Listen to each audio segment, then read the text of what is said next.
So what is enumerator's method? In this method, a questionnaire prepared according to the objective of the study is taken to the informants by trained enumerators who help the informants in recording their answers. The enumerator himself approaches the informants with the questionnaire and asks them the questions which are called the schedules. Enumerators fills the questionnaire himself after seeking the information.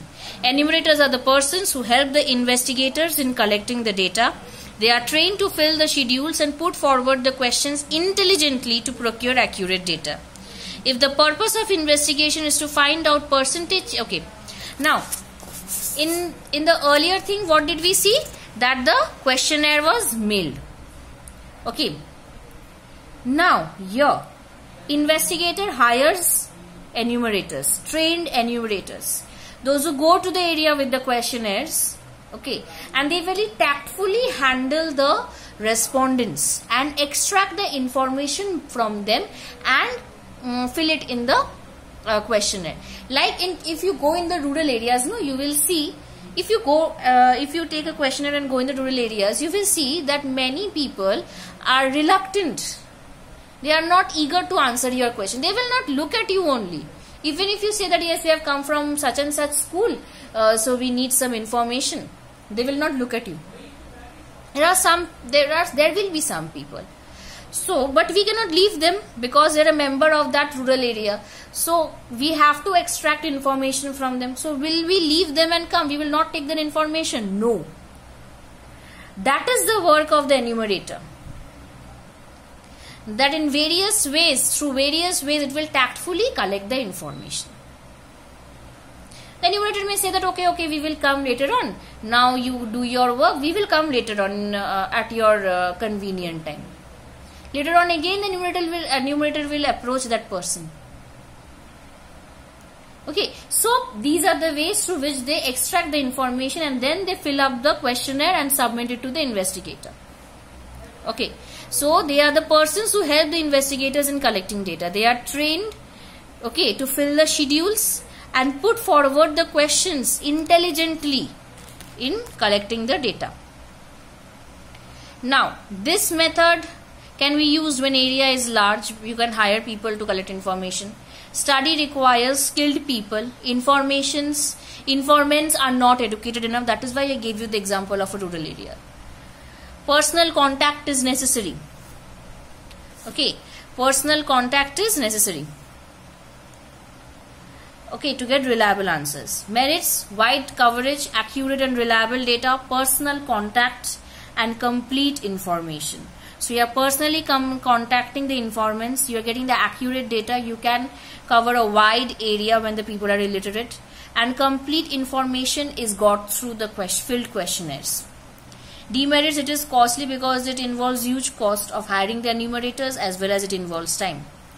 Biased: this method is not free from bias of the enumerators. They might fill wrong information if they are biased towards the informants. Unsuitable for small investigation. Non-availability of skilled enumerators. Many a time you do not get skilled enumerators who can do the work. So, it's an obstacle in the path. So, these are the demerits. Okay.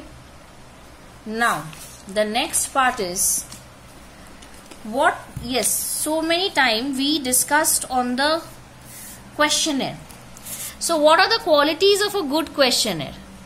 The number of questions asked should be limited. You must not go on asking 100 questions. Your questions should be prepared in such a way that the number of questions should be less and it should cover up all your answers, all your queries. Simple and clear. The question should be clear, short and simple. Means it must not be complicated that the people will not understand only. Proper arrangement of the question, that I have already said you, that it should be logically arranged. Okay, like your name first, the name of the person, his age, his gender, his area where he is staying, his name of his wife if he is married, number of children in his house, then whether he is literate or illiterate. Means slowly each and every details, very systematically. Moreover, no personal questions should be there in the questionnaire. No mathematical calculations should be given. Questions which require mathematical calculations should not be asked. Cross-examination in order to verify a particular information. Questions may be set in such a way that the verification may be possible. If you want to cross-examine a person, that whether he is giving, many a times rural people, when they become confused or as they're illiterate, they cannot answer properly. Okay, they hesitate.